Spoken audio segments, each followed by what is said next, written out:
Namaskar. A warm welcome to World News, an Indian perspective on All India Radio. This is R.S. Raghu and with me is Renuka, bringing glimpses of major developments of the day from across the globe.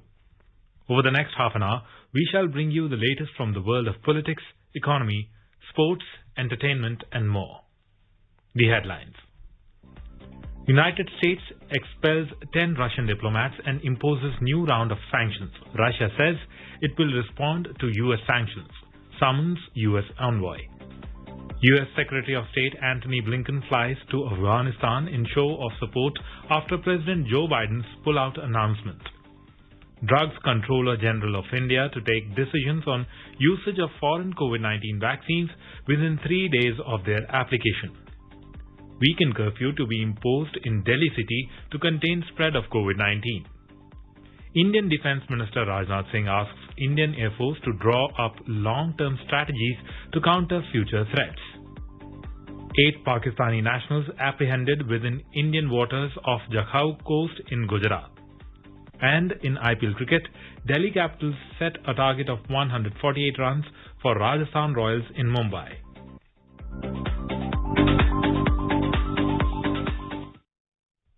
As the number of COVID cases are on the rise again, we appeal to our listeners not to lower the guard, follow all the precautions and all those above 45 years to get vaccinated without any hesitation. Stay safe and protected by following these 3 simple steps. Wear a face mask, maintain 2 gaz ki duri for social distancing, and focus on hand and face hygiene. And now the news in detail. The Biden administration on Thursday announced the expulsion of 10 Russian diplomats and sanctions against nearly 36 people and companies as it moved to hold the Kremlin accountable for interference in last year's presidential election and the hacking of federal agencies. The actions, foreshadowed for weeks by the administration, represent the first retaliatory measures announced against the Kremlin for the hack, familiarly known as the SolarWinds breach.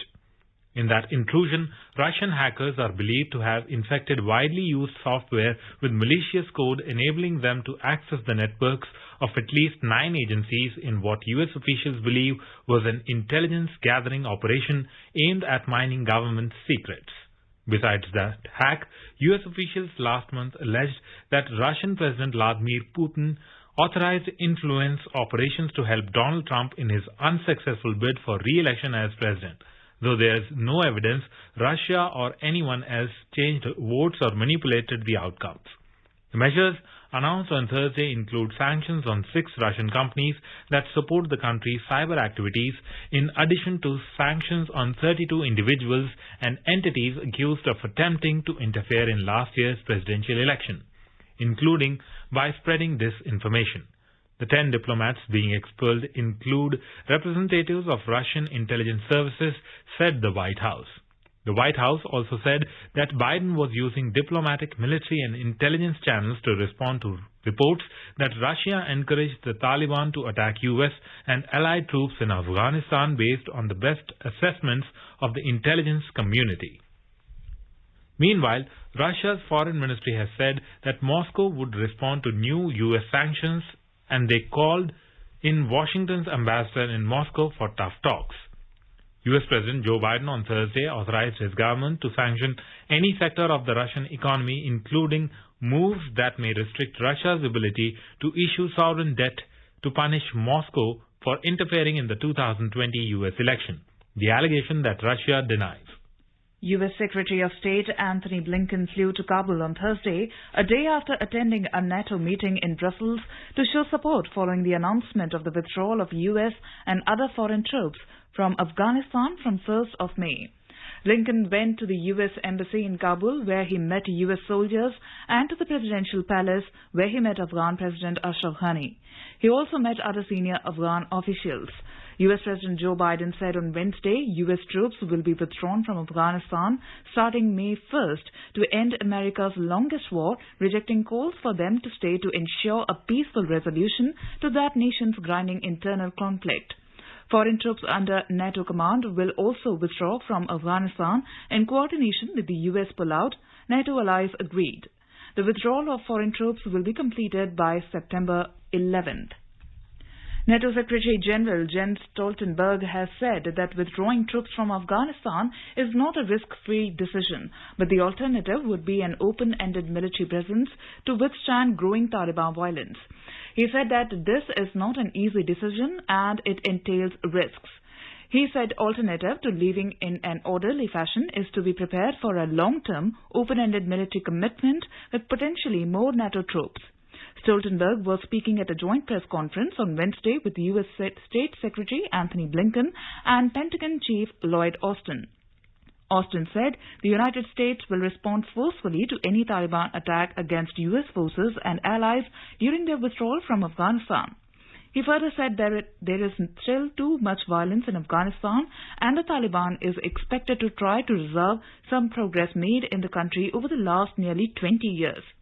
Blinken in his remarks said that the United States remains committed to continuing supporting Afghanistan after the withdrawal of its troops and would include a provision of visas for asylum seekers under a special immigrant visa program. Blinken pointed out that the U.S. state's military withdrawal from Afghanistan will not end its commitment to the country's development, humanitarian assistance and security forces. Earlier, U.S. President Joe Biden announced that the United States will begin withdrawing its 2,500 troops from Afghanistan by May 1st and hope to be completely out of the country by September 11.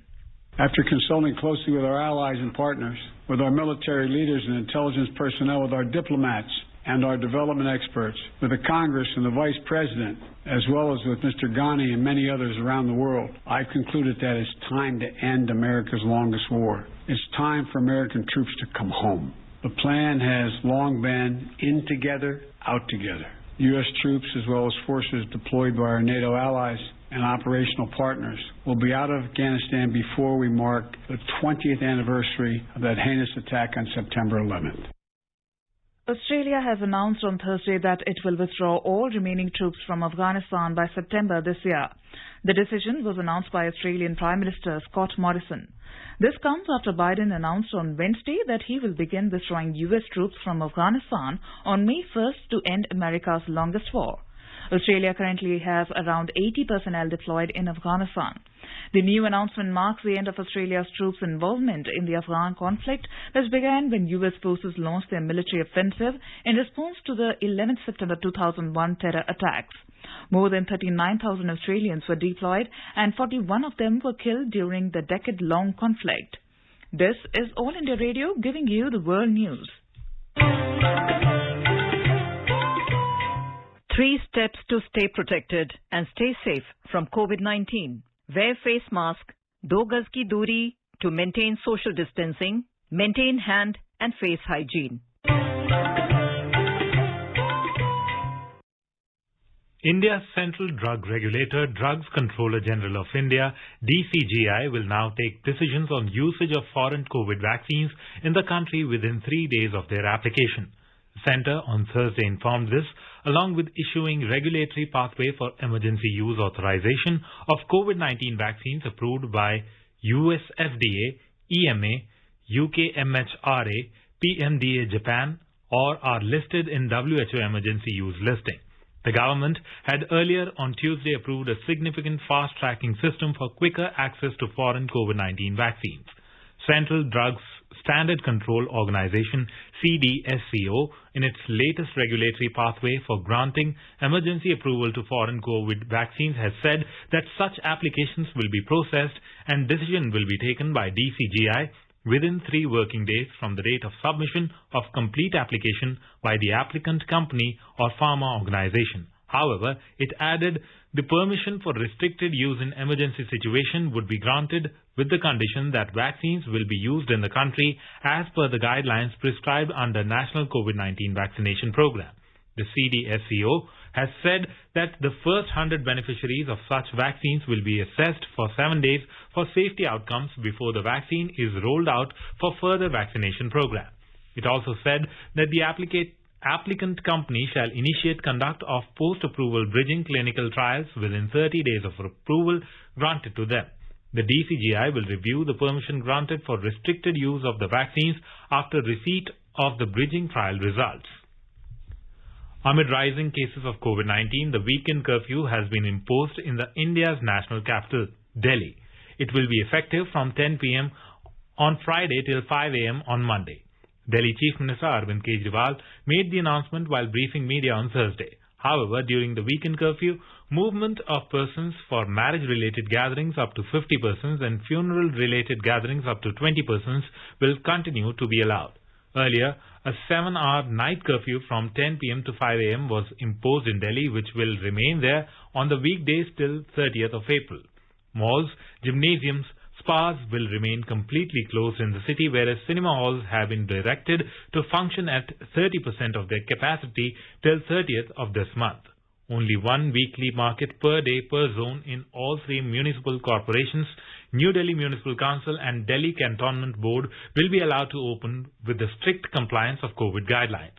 During weekend curfew, government officials involved in emergency services like health and family welfare and all related medical establishments, police, fire and emergency services as well as all other essential services will be allowed on production of valid identity card. A top official from the World Health Organization, Dr. Hans Kluge, has said that Europe has surpassed 1 million deaths from COVID-19 and the situation remains serious, with about 1.6 million new cases reported each week in the region. Overall, a tally by Johns Hopkins University shows nearly 3 million deaths have been linked to COVID-19 worldwide, with the America hardest hit, followed by Europe. The United States, Brazil and Mexico have reported the highest number of deaths collectively at more than 1.1 million. Addressing recent concerns about vaccines, Dr. Hans Kluge also said the risk of people suffering blood clots is far higher for people with COVID-19 than people who receive AstraZeneca's coronavirus vaccine. He also pointed to early signs that transmission may be slowing across several countries and cited declining incidence among the oldest people. Dr. Kluge said the proportion of COVID-19 deaths among people over 80 who have been prioritized for vaccines had dropped to nearly 30%, the lowest level in the pandemic.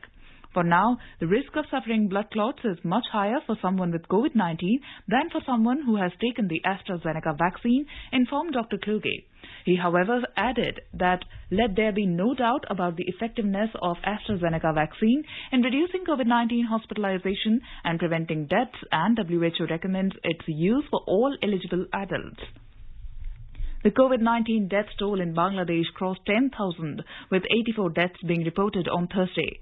According to the latest figures released by the Directorate General of Health Services, DGHS, 4,192 fresh corona-positive cases were also reported during the same period. More from our special correspondent in Dhaka. Bangladesh continues to face the onslaught of COVID-19 pandemic even while the country entered the second day of the hard lockdown on Thursday. The COVID-19 death toll in Bangladesh crossed 10,000 with 84 deaths being reported today. 4,192 fresh corona-positive cases were also reported today. The death toll has now gone up to 10,081 and the total number of people infected by the coronavirus has gone up to over 7 lakh. The positivity rate of the samples collected for testing is reported at a high level of 21%.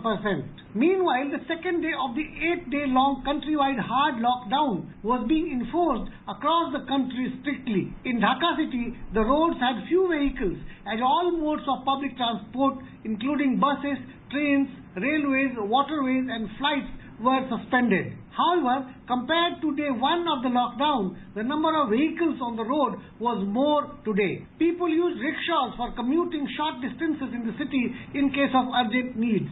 Most of the shops in the town were closed except for grocery, fruits and vegetables and medical shops. However, factories are open. Police have asked people to stay indoors during the lockdown. The month of Ramadan is also being observed in a muted manner, as the government has directed that not more than 20 people can congregate in the mosque for prayers.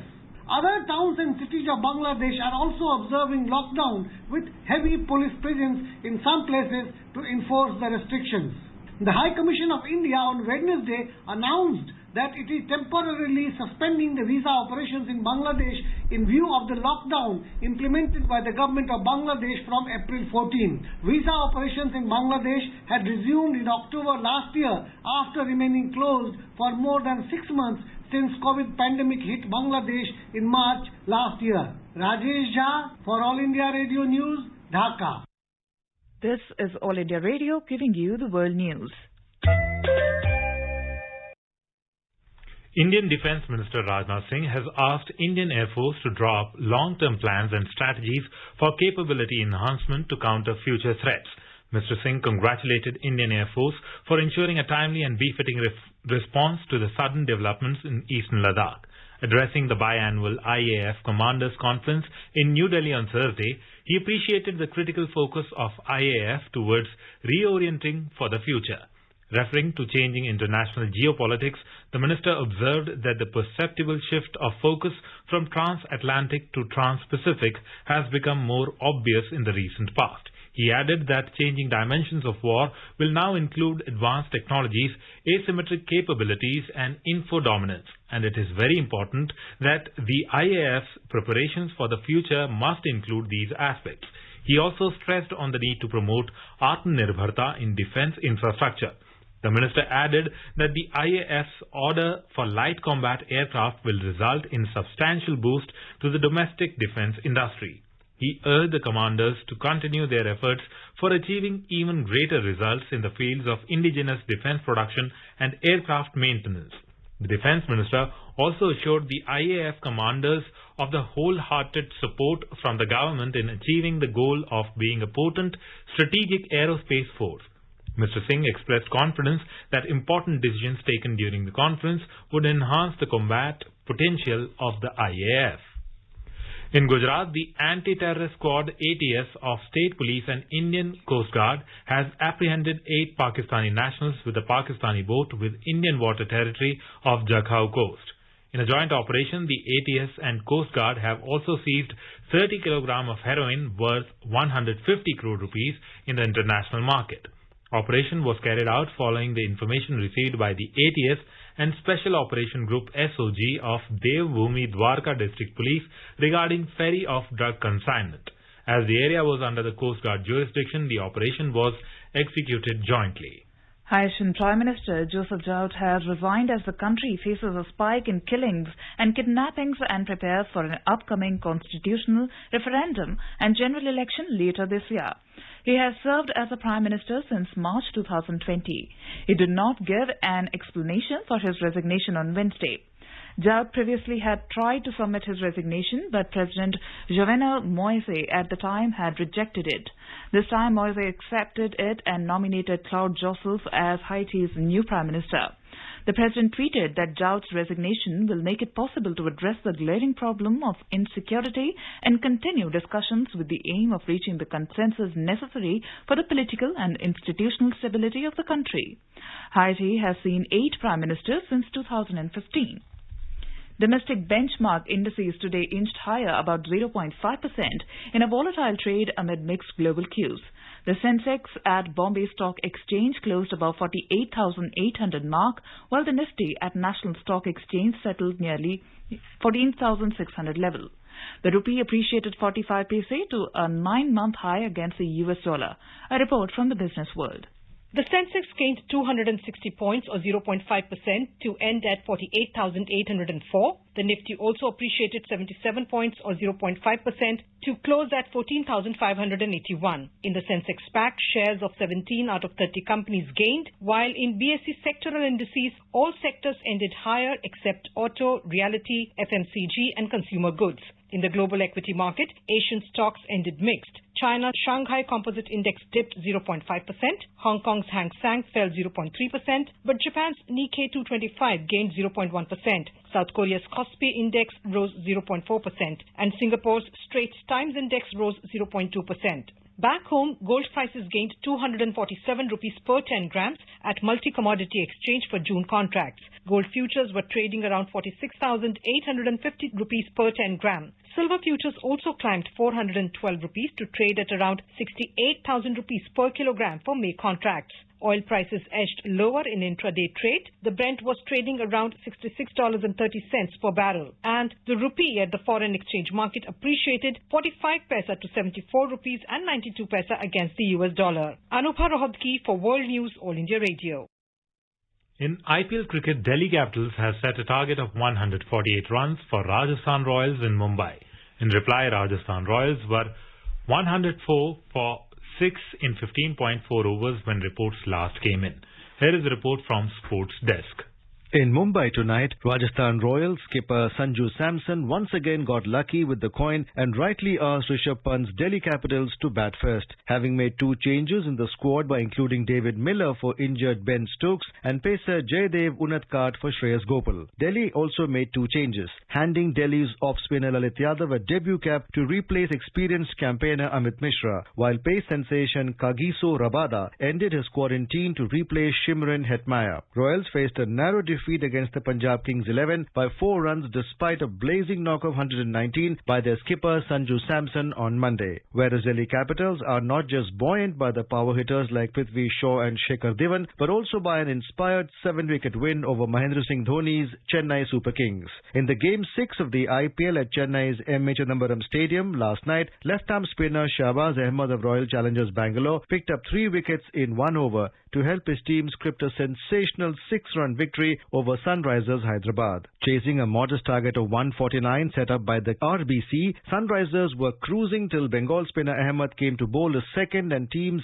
17th over of the innings. His heroics came soon after when Sunrisers skipper David Warner and Manish Pandey added 83 runs for the second wicket. Warner smashed 54 of 37 balls while Pandey consumed 39 balls for his 38. Ahmed conceded just 1 run while he got rid of Johnny Bairstow, Manish Pandey and Abdus Samad to turn the tide in his team RCB's favour. Few lusty blows came from Afghanistan leg spinner Rashid Khan towards the end, but it was not enough to deny RCB full points for second successive time in as many outings. Earlier, Australian all-rounder Glenn Maxwell smashed 59 of 41 balls to save the blushes for RCB after a disciplined attack of Sunrisers led by Jason Holder and Rashid. Holder took 3 for 30 and Rashid back 2 for 18. Indian captain Virat Kohli has been named the One-Day International Cricketer of the Decade for the 2010s in the 2021 edition of the Wisden Cricketers' Almanac. Kohli is one of 5 cricketers who have been named for each decade from 1971 to 2021. He has scored more than 11,000 runs in the 10-year stretch, averaging over 60 and scoring 42 centuries. Sri Lanka's spin legend Muthaiya Muralidharan was named the ODI Cricketer of the 2000s. Muralidharan helped Sri Lanka make the World Cup final in 2011 and claimed 335 wickets in the decade, more than any other bowler has in a single decade. Indian batting great Sachin Tendulkar and legendary former all-rounder Kapil Dev have been named for the 1990s and 1980s. West Indies batting great Viv Richards was named the ODI Cricketer of the Year for the 1970s. In other sports news, Secretary General of Japan's ruling Liberal Democratic Party LDP, Toshihiro Nikai, has said that cancelling this year's Tokyo Olympics could be an option if the COVID-19 situation continues to worsen. His remarks came at a time when Tokyo on Wednesday began a 100-day countdown at a time when head of the government's COVID panel warned that Japan has entered a 4th wave of infections.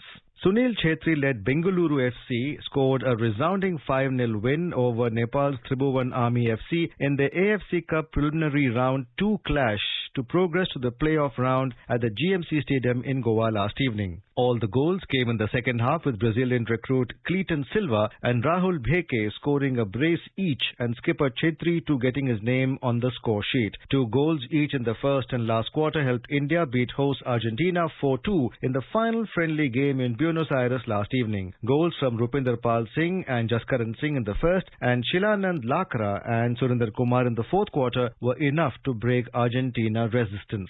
Top seed Novak Djokovic cruised past teenager Yannick Sinner in straight set 6-4, 6-2 to book his place in the third round of the Monte Carlo Masters.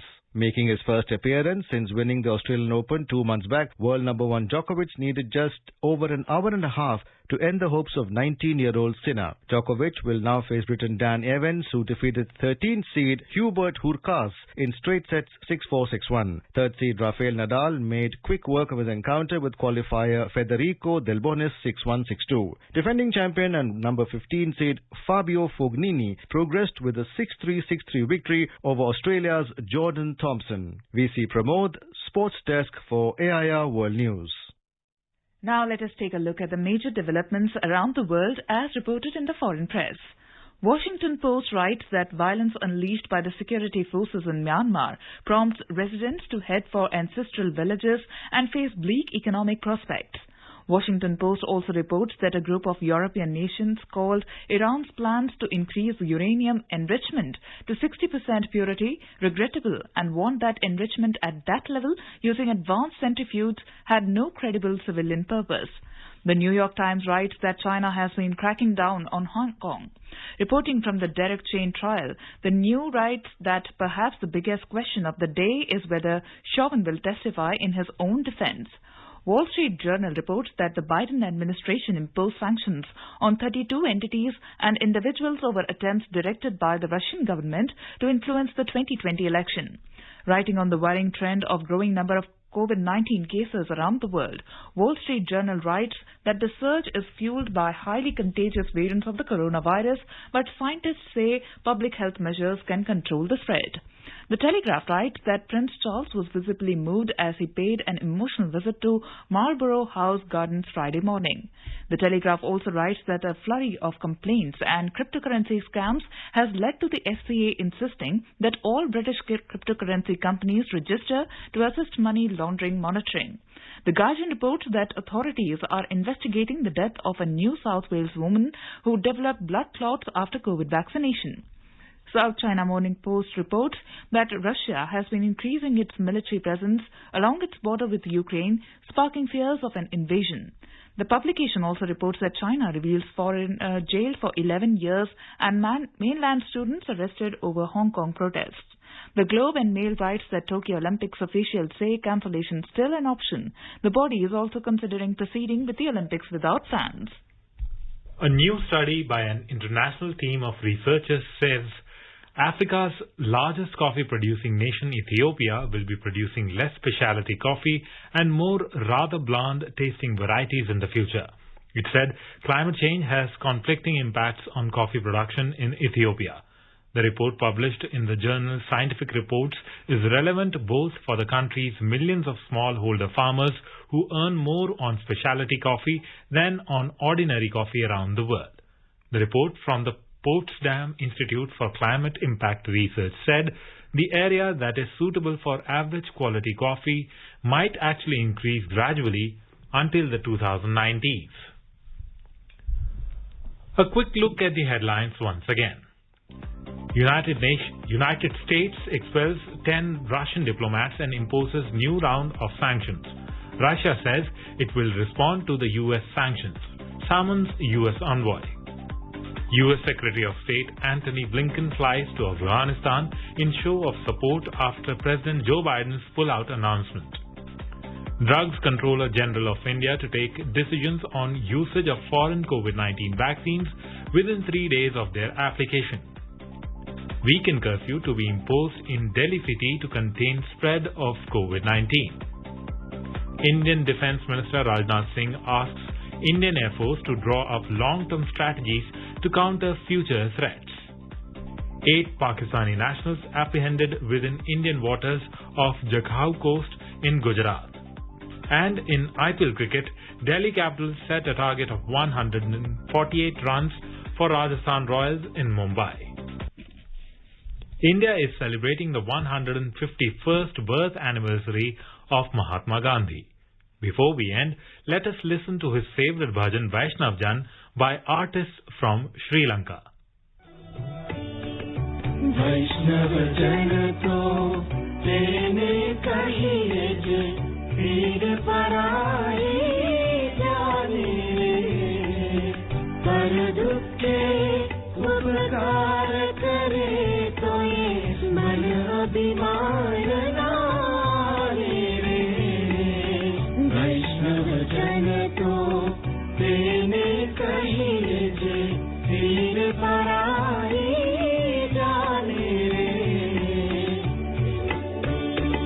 sakal lok mai sahune vande ninda na karenge re naach kaach man nischal rakhe dhan dhan janani teni re.